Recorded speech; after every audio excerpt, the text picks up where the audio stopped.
আসসালামু আলাইকুম। এই মুহূর্তে তোমরা যারা ভিডিওটি দেখছো তোমাদের উদ্দেশ্যে বলবো ভিডিওটি শুরু থেকে শেষ পর্যন্ত দেখতে থাকো। ইনশাল্লাহ ভিডিওটি প্রত্যেকের ভালো লাগবে। আজকের ভিডিওর বিষয় হচ্ছে নিজের মধ্যে একটা সুন্দর ব্যক্তিত্ব গড়ে তোলার উপায় নিয়ে আজকের ভিডিওটি তৈরি করেছি। তো ভিডিওটি শুরু থেকে শেষ পর্যন্ত দেখতে থাকো, ইনশাল্লাহ প্রত্যেকের কাজে লাগবে। আজকের ভিডিওর 1 নম্বর পয়েন্ট হচ্ছে বলতে হবে কম, শুনতে হবে বেশি। কারণ আমাদের সমাজে অনেক মানুষ আছে যারা অন্যের কথা শুনতে চায় না, সবসময় নিজেই বলতে চায়। তো এই ধরনের মানুষকে নিশ্চয়ই কেউ পছন্দ করে না। কারণ হচ্ছে যে যারা বেশি কথা বলে এদেরকে বাচাল বলে। তো আমরা সুন্দর ব্যক্তিত্ব নিজেদের মধ্যে গড়ে তুলতে চাই, তাই আমরা বলবো কম। অবশ্যই বলবো, যেখানে একদম না বললে চলবে না সেখানে অবশ্যই বলতে হবে, কিন্তু সব সময় বলা যাবে না।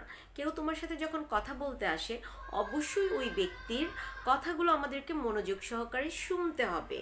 নাম্বার 2, শব্দ করে খাবার খাওয়া যাবে না।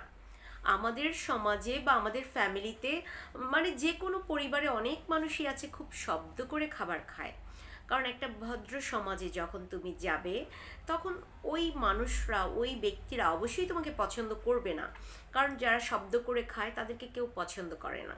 তো এই গুণটা যদি আমাদের মধ্যে থাকে যে শব্দ করে খায়, তো এই কাজটা আমাদের করতে হবে। এই অভ্যাসটা অবশ্যই আমাদের ত্যাগ করতে হবে। শব্দ করে খাবার খাওয়া যাবে না। নাম্বার 3, রাগ নিয়ন্ত্রণ করতে হবে। কারণ হচ্ছে আমরা যখন রাগ করব তখন অনেক আজে বাজে কথা আমরা বলে ফেলতে পারি, যার জন্য পরবর্তীতে আমাদের লজ্জিত হতে হবে বা মানে আমরা লজ্জায় পড়ে যাব। তো ওই ক্ষেত্রে বলবো, রাগ যখন আমাদের হবে তখন কি করতে হবে, অবশ্যই প্রত্যেককে তার রাগকে কন্ট্রোল করতে হবে। কারণ আমরা রাগ করলে হেরে যাব, আমরা কেউ হারতে চাই না, সবাই জয়লাভ করতে চাই, সবাই জিতে যেতে চাই আর সফল হতে চাই। আর সুন্দর ব্যক্তিত্বের অধিকারী হতে হলে রাগকে তো অবশ্যই কন্ট্রোল করতে হবে। নাম্বার 4, মানুষকে ক্ষমা করতে হবে। কারণ হচ্ছে সবার কাছে তুমি ভালো বিহেভিয়ার আশা করতে পারো না। কারণ অনেক মানুষ আছে যে তোমার সাথে খারাপ ব্যবহার করতে পারে, তোমাকে মনে কষ্ট দিয়ে কথা বলতে পারে। এই জন্য কি মানে তুমি তাকে ক্ষমা করবে না? কারণ তুমি যদি ওই ব্যক্তিকে ক্ষমা না করো, তোমার মনের মধ্যে যদি এটা পুষে রাখো, আমার সাথে এমন করলো কেন, ওকে জীবনও ক্ষমা করবো না, তাহলে আমার নিজেকে অশান্তিতে থাকতে হবে। একটা কথা মনে রাখতে হবে, যদি তুমি শান্তিতে থাকতে চাও অবশ্যই ক্ষমা করে দিবে। কারণ তুমি যখন কোনো মানুষকে ক্ষমা করে দিবে তাহলে তোমার ওই ঘটনাটার মনে পড়বে না, ভুলে যাবে। আর ওই ঘটনা যদি তুমি মনে রাখতে চাও তাহলে ক্ষমা করো না। আর ক্ষমা না করলে আমরা মহৎ মানুষ হতে পারবো না, সফলতা অর্জন করতে পারবো না। তো এই জন্যই বলবো ক্ষমা করে দিতে হবে। নাম্বার 5, কারো কাজ মানে কারো কাছে যে বিষয়টা হাত পাতা যাবে না। মানে অনেকের আছে চাওয়াচাওয়ি স্বভাব, যে টাকা ধার নেওয়া বা অন্য অনেক কিছুই চায়, সে আশা করে। তো হচ্ছে কারো কাছে হাত পাতা যাবে না। কারণ যদি সুন্দর মনের সুন্দর ব্যক্তিত্বের মানুষ হতে চাও তাহলে বলবো চাওয়াচাওয়ির স্বভাবটা ছাড়তে হবে, কারো কাছে হাত পাতা যাবে না। কারণ হচ্ছে তুমি কারো কাছে যখন হাত পাতবে, কেউ যখন তোমাকে সহযোগিতা করবে, সে সারা জীবন ওটা মনে রাখবে আর তোমাকে মনে করাবে, এই আমি তো ওই সময় তোমাকে সহযোগিতা করছিলাম, ওই সময় তোমাকে হেল্প করছিলাম, তোমার কাজে অনেক সহযোগিতা করছি, এটা সব সময় মনে করাতে থাকবে। তো হচ্ছে অন্যের কাছ থেকে হাত পেতে নেওয়ার থেকে অন্যকে দেওয়াটা সবচেয়ে ভালো আমার কাছে মনে হয়। যে অন্যের কাছ থেকে সহযোগিতা নেওয়ার থেকে অন্যকে সহযোগিতা, সেটা অর্থ হোক বা যেভাবে হোক, করা উচিত।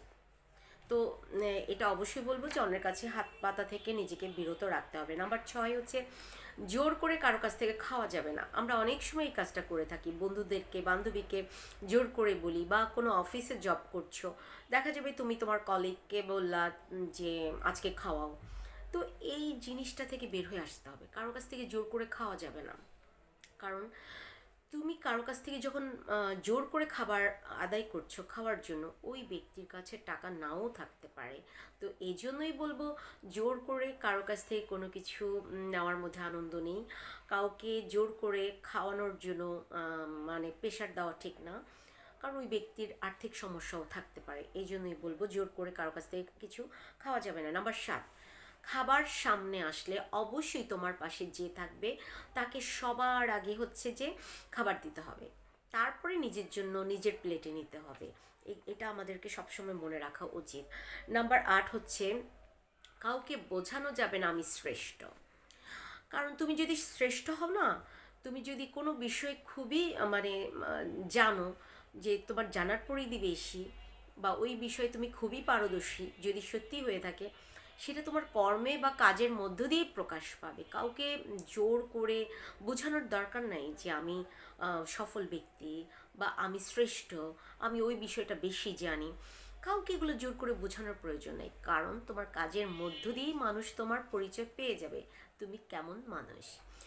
তো আজকের ভিডিও এই পর্যন্তই। চেষ্টা করেছি গুরুত্বপূর্ণ পয়েন্টগুলো তুলে ধরার জন্য। আমি জেসমিন রত্না তোমাদের পাশে ছিলাম, আছি, সবসময় থাকবো। তো আজকের ভিডিও এই পর্যন্তই।